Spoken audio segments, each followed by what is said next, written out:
सामने खड़े होके ये चैलेंज करके जा रहे हैं, आने वाली 8 तारीख को मैडम के आवास पे घेरा डालेंगे और ना अंदर जाने देंगे, ना किसी को बाहर आने देंगे। ये हमारा यूनियन की तरफ से वादा है, अपनी तमाम मांगों को हम मंगवा के मानेंगे। हाँ, ऐसा है, देखो इस बात के लिए हम कह रहे हैं कि हमारे पुलिस कर्मचारियों की वो ड्यूटी थी, लेकिन इस बात की हम कड़े शब्दों में निंदा करते हैं कि पुलिस कर्मचारियों ने भी महिलाओं के साथ हाथापाई करी। ये बिल्कुल गैर कानूनी तरीका है, ऐसा व्यवहार कभी नहीं होना चाहिए। इसके लिए हम बिल्कुल शिकायत करेंगे। हाँ बिल्कुल बिल्कुल, हमारा जो धरना चला हुआ था लगातार और हमने अल्टीमेटम भी दिया था, जिसमें हमने मीटिंग भी की है जिला के पदाधिकारियों के साथ, लेकिन सुबह से ही मंत्री की कोठी के ऊपर जो उनके पीए है या जिम्मेदार जो भी व्यक्ति हैं, उनका सुबह से ही व्यवहार गैर जिम्मेदारी का रहा है, जिसकी हम कड़े शब्दों में निंदा करते हैं। और ऐसा कोई मामला नहीं था कि यहाँ गिरफ्तारी या लाठीचार्ज का कोई ऐसा मामला बने, लेकिन ये जानबूझ के ऐसा माहौल पैदा करना चाहते थे, जो है गलत है बिल्कुल। और हम आंदोलन करेंगे, पीछे नहीं हटेंगे। जी क्या नाम है जी? मैं उषा रानी, राष्ट्रीय अध्यक्ष आंगनवाड़ी वर्कर और हेल्पर फेडरेशन। सबसे पहले तो हम एसडीएम साहब के व्यवहार की कड़े शब्दों में निंदा करते हैं और हम हरियाणा के महिला कमीशन से मांग करते हैं कि उसने औरतों के साथ पहले बदतमीजी से बात की। अगर आपने मीडिया ने भी रिकॉर्ड की और उसकी आंखों के तेवर देखे हों तो वो क्लिप जरूर महिला कमीशन के पास जाने चाहिए। और दूसरा, उन्होंने पुरुष कर्मचारियों को, जो पुलिस वाले पुरुष थे, उनको भी औरतों के ऊपर हमला बोलने के लिए ऑर्डर किया। वो ऑर्डर के बंधे हुए थे, तो सबसे पहले तो कार्रवाई एसडीएम के खिलाफ बनती है। आप सभी गवाह हो और यहाँ के लोग भी गवाह हैं। हम एक सिंबॉलिक तौर पे अपना डिमांड चार्ट लेके आए थे और आराम से बैठे थे और अपना मांग पत्र देने के लिए मैडम का इंतजार कर रहे थे। जैसे उन्होंने आके धमकी देने की कोशिश, कोशिश ही नहीं की, धमकी दी कि पर्चा दर्ज करो, साउंड को बंद करो। अरे तुम उस साउंड को बंद कर लोगे? जो साउंड परमात्मा ने दिया है, उस साउंड को कैसे बंद करोगे? आपकी हरियाणा की सरकार ने 15 फुट के गड्ढे खोद के वो अपने गैर कानूनी काम किया है, उसके पर्चे किसके खिलाफ होंगे? आपने राष्ट्रीय मार्ग के ऊपर गड्ढे खोदे हैं, रास्ते बंद किए हैं, उसके पर्चे किसके खिलाफ होंगे? उनकी परमिशन आपने कहां से ली है?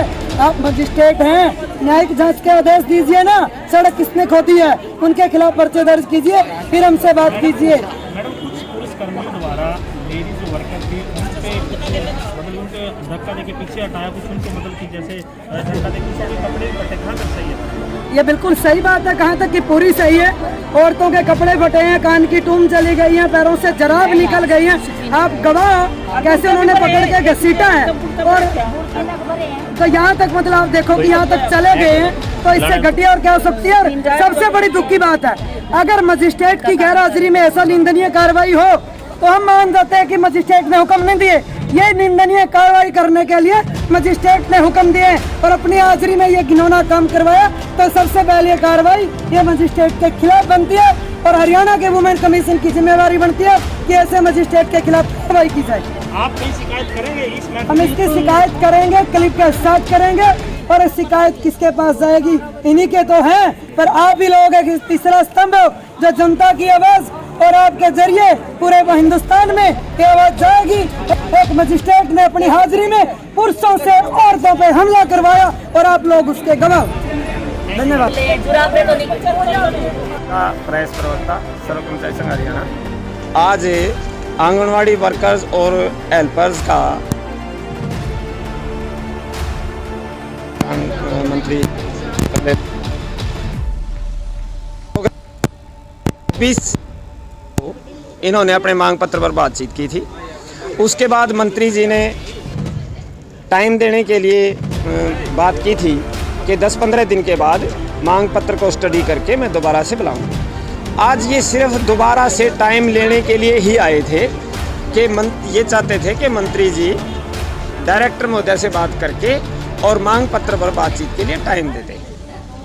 पहली बात तो मैं इसी बात से हैरान हूँ कि एक मामूली ही बात थी, कभी कहीं से धमकी दिलवाते हैं, कभी कहीं से धमकी दिलवाते हैं। धमकी दिलवाने की क्या ज़रूरत है, एक टाइम दिवा कर अपना चले जाते। धक्का मुक्की की नौबत इसलिए आई कि मैडम, तहसीलदार मैडम आए, उन्होंने कहा ज्ञापन मेरे को दे दो। इन्होंने ज्ञापन उनको दे दिया और उन्होंने आश्वासन दिया कि मैं एक बार मैडम से बात करके अभी आपको बुलाती हूँ। इतनी देर में एसडीएम साहब आते हैं और एकदम से एक्शन करवाते हैं। धक्का मुक्की मतलब इनको ज़बरदस्ती उठाना, मतलब एक फोर्सबल प्रयोग करने की कोशिश की, जबकि मैडम से बात हो चुकी थी, 2 मिनट की बात थी। टाइम दे के बाद इनको बता देते और ये प्रोग्राम ख़त्म करके चले जाते। लेकिन एसडीएम साहब ने बिल्कुल गलत तरीके से, तानाशाही पूर्ण तरीके से धक्का मुक्की करवाई, ज़बरदस्ती यहाँ से इनको खदेड़ने की कोशिश की।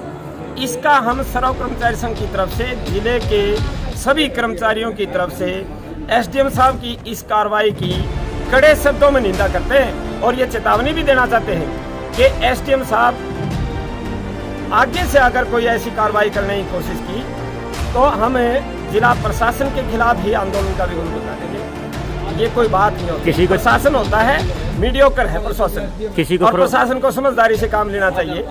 आज का जो धक्का मुक्की का आदेश दिया या जबरदस्ती उठवाने का जो आदेश एसडीएम साहब ने दिया, वो बिल्कुल निंदनीय था, एक तरफा था। जैसे महिलाओं के लिए जो है महिला पुलिस कर्मचारी होनी चाहिए, तो उसमें ये देखा भी गया है कि पुलिस द्वारा जो धक्का मुक्की, महिला पुलिस कर्मचारी थी लेकिन कम थी। जेंट्स के द्वारा भी महिलाओं के साथ धक्का मुक्की की गई और इस सब की जिम्मेवारी एसडीएम साहब की है और किसी की नहीं। किसी को खरोच वगैरह, चोट वगैरह आई है सर? हाँ, एक दो की वो बालियां वगैरह ऐसी निकल गई और वो ढूंढ रही थी, पता नहीं मिली कि नहीं मिली। तो बाकी खरोचे वगैरह काफ़ी आई हुई हैं, मतलब काफ़ी धक्का मुक्की हुई है, लेकिन जोर जबरदस्ती हुई है। महिलाओं के कपड़े फटने की भी बात आई है सर। कुछ महिलाओं के कपड़े बटन वगैरह फटे हैं, तो ये निंदनीय है, इसकी हम कड़े शब्दों में निंदा करते हैं।